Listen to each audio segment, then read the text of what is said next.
The neurological system in the body, if we have a way of monitoring that, killing the pain completely at certain moments when we want to, just by touching certain parts of the body. Well, let me pose you a question, Sagara.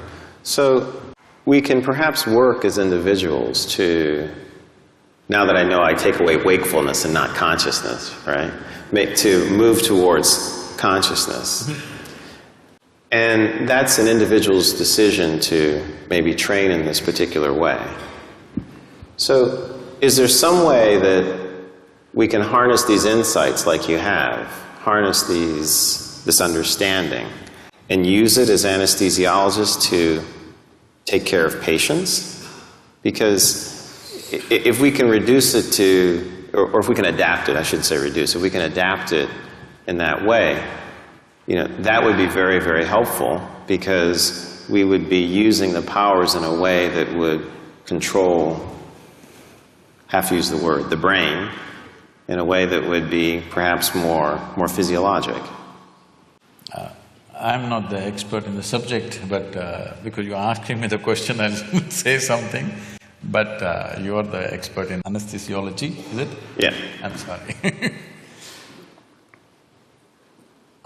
In my simple understanding, anesthesia as a process has come into being in this world, or is existing right now, because there is pain. Pain, when it happens to us, is a bad thing. Nobody wants pain. But at the same time, if there was no pain, most people would not even know how to preserve their own body. See, wherever there is no pain, in how many ways they've cut it. Suppose there was no pain in your nose, they would have cut it in various shapes. It is part of the fashion. If there was no pain at all, believe me, they would have pulled out intestines and swing it on the street and go. You have any doubt about that? None whatsoever. So, essentially, because there is pain in the body, and pain is a protective mechanism, because most human beings still don't have the necessary intelligence even to preserve themselves. If there was no pain, even if a bicycle comes, people step back, don't think this is out of civilization. Consequence of pain. If there was no pain, even if a truck comes, they would just walk.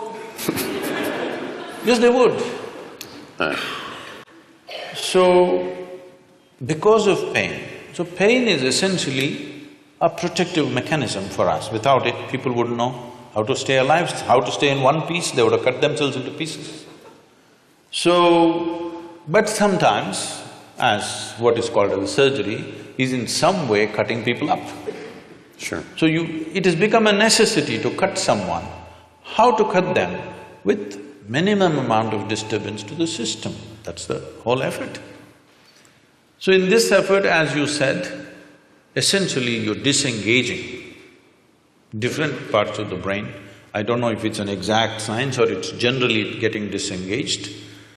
Whichever way, is it getting effectively disengaged that people go through surgeries without even knowing what happened? When something major was done to them, their ribs were opened up and ribcage was opened up, heart was opened up, brain was opened up, they don't even know what happened. Very innocently, they wake up after a day or so, whatever amount of time. So this is anesthesia. How could we use… See, one dimension, because when we were speaking in the room, when you said, essentially, if I'm wrong, please correct me, you're monitoring the physiological systems of heartbeat, blood pressure and temperature, brainwaves, whatever else, the physiological factors. If… I don't know if it's even a possibility, but if you find a way to monitor the neurological system, ignoring the physiological system completely, see, the concern may be the moment you put somebody on the table and start opening the body, the concern of a doctor or a surgeon may be that you don't want him dead on the table. So you're watching his heartbeat, you're watching his pulse, and you're watching his all the other parameters. I understand and appreciate that concern, but instead of, okay, let's leave the physiological monitoring as it is, but if we have a way, I don't know if there is a way in the medical science, if we monitor the neurological system, not just the brain, the neurological system in the body, if we have a way of monitoring that, I think the entire art of anesthesia could raise to a different level at a very minimum interference. It could happen because why I'm saying this is, there is something called as marma in yoga and also in what is called as kalari in South India. It's a certain form of martial art. Marma is a way of killing the pain completely at certain moments when we want to, just by touching certain parts of the body, handling body in a certain way. So essentially what we are doing is, the neurological system, we're shutting it off. And there is no pain at all. We can go ahead and do what we have to do, and only when we release it, the pain will come back.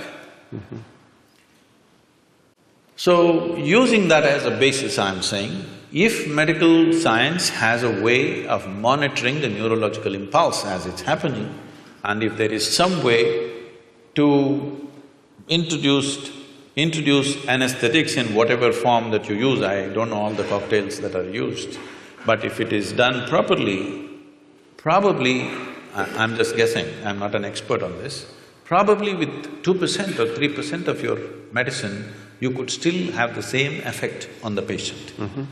Because how you use any medicine on the body and how you use it on the neurological system, I would say 1% of what you use on the muscle, if you use it on the nerve, it will produce equal effect. But it's interesting, because I think what you're saying has contact also with the work that we do in the recovery phase, and there are people now looking very carefully at cardiac and brain interactions, and they do signal some of these changes, and it's suggestive. I mean, that maybe more of the body could be engaged in the way we think and measure, and that makes a lot of sense to me, actually.